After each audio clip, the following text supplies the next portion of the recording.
वंदे मातरम। इस पुस्तक में आज हम पढ़ेंगे अलमारी से सिगरेट के पैकेटों एवं शराब की बोतलों को घर से बाहर फेंकने लगे। इस विषय पर दादी हृदय पुष्पा जी अपने अनुभव इस प्रकार सुना रही हैं। तो चलिए आज हम इसे पढ़ते हैं। घर आकर मैंने पिताजी से कहा कि बाबा ने आपको याद किया है।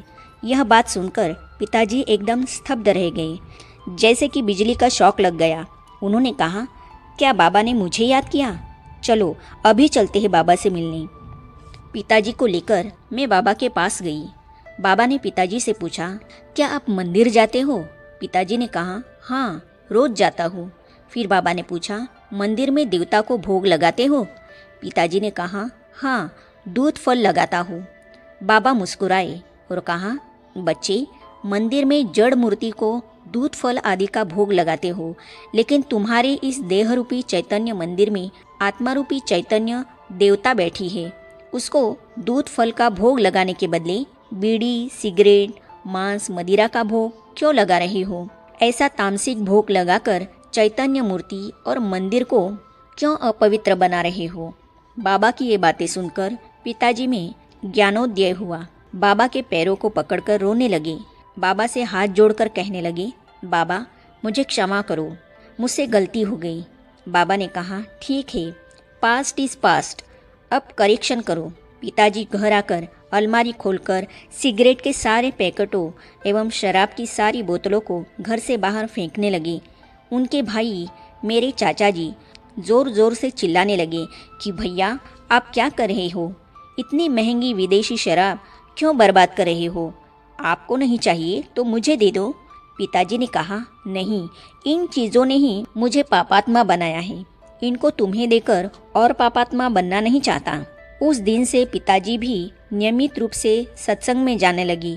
धीरे धीरे हमारा सारा परिवार ही बाबा का बन गया। मैं और मेरी छोटी बहन मोतिल अर्थात चंद्रमणि यज्ञ में आ गई। एक दिन मुझे एक बहन ने कहा, बाजरे की रोटी बनाओ। मैंने तो घर में कोई काम किया ही नहीं था, तो मैंने उससे कहा, मुझे रोटी बनाना नहीं आता। मेरे पीछे ही बाबा खड़े थे। बाबा ने मुस्कुराते हुए कहा, बच्ची मनुष्य से देवता बनना आता है, लेकिन रोटी बनना नहीं आता। ना कहना माना नास्तिक, करना ना भी आता हो, लेकिन हाँ कहकर बाबा की श्रीमत का पालन करने से बाबा तुमको वह काम करने की कला और शक्ति जरूर देगा। सेवा क्षेत्र में नए नए अनुभव। भारत के विभाजन के बाद हम सब कराची से आबू आए। आबू में मैं पानी गर्म करने की सेवा करती थी। एक बार सिद्धपुर का एक साधु ज्ञान समझने आया। बाबा ने उसको ज्ञान और योग के बारे में बताने के लिए मुझे कहा। 2-3 घंटे तक मैंने उसको आत्मा, परमात्मा, 3 लोग, झाड़ और गोले के बारे में समझाया। उसको ज्ञान अच्छा लगा तो जाते समय उसने बाबा से कहा कि आप किसी को सिद्धपुर भेज दीजिए, मैं वहाँ सारी व्यवस्था करके आपको तार भेजूंगा। कुछ दिनों के बाद उस महात्मा ने बाबा को 2 तार भेजे कि आप किसी को भेज दीजिए, सारा प्रबंध कर दिया है। बाबा ने मुझसे कहा कि बच्ची तुमने ही उसको ज्ञान समझाया है, तुम ही जाकर वहाँ सेवा करो। मैं आबू से सिद्धपुर अकेली गई। सिद्धपुर में वे महात्मा जी मुझे एक मंदिर में ले गए। वहाँ एक खाली कमरा था, उसमें बिठाकर चले गए और 3 दिन तक आए ही नहीं। बाबा के यज्ञ में 14 साल तक भट्टी में रहकर हम पुरानी दुनिया को बिल्कुल भूल गई थी। अतः यहाँ आकर मुझे समझ में नहीं आ रहा था कि क्या करूँ।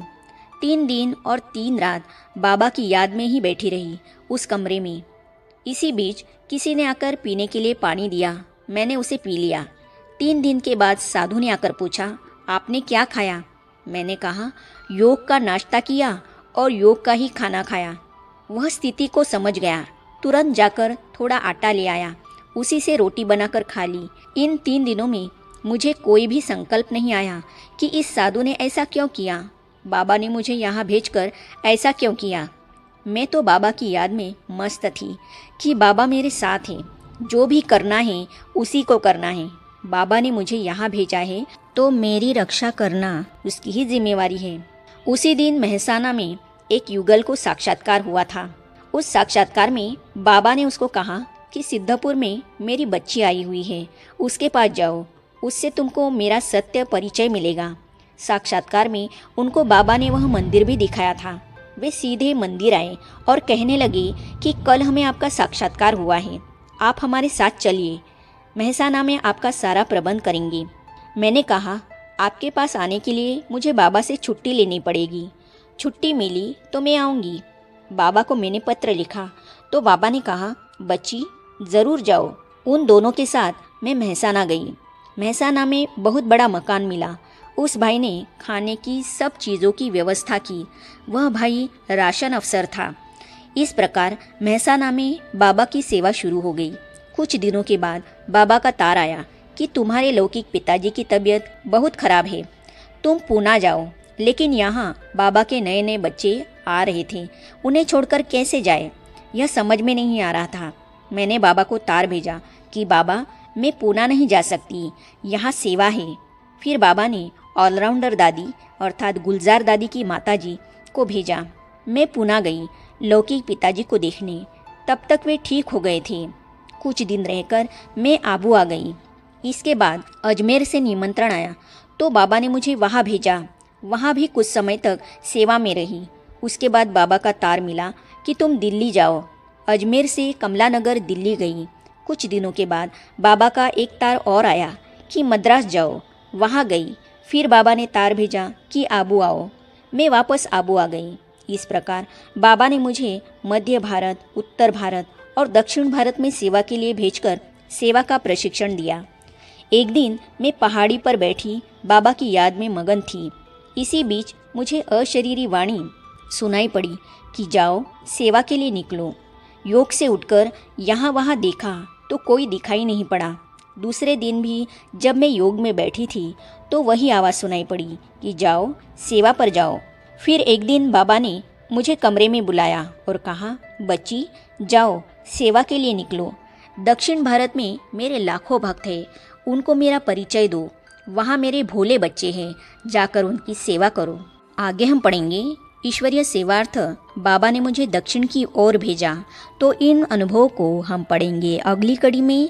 तो ये जानने और पढ़ने के लिए इस चैनल को सब्सक्राइब करने के साथ ही साइड में जो बेल आइकॉन है उसे भी क्लिक कीजिए ताकि आने वाली सभी वीडियो और अब तक की सारी वीडियो आप तक पहुंचती रहेगी। ओम शांति।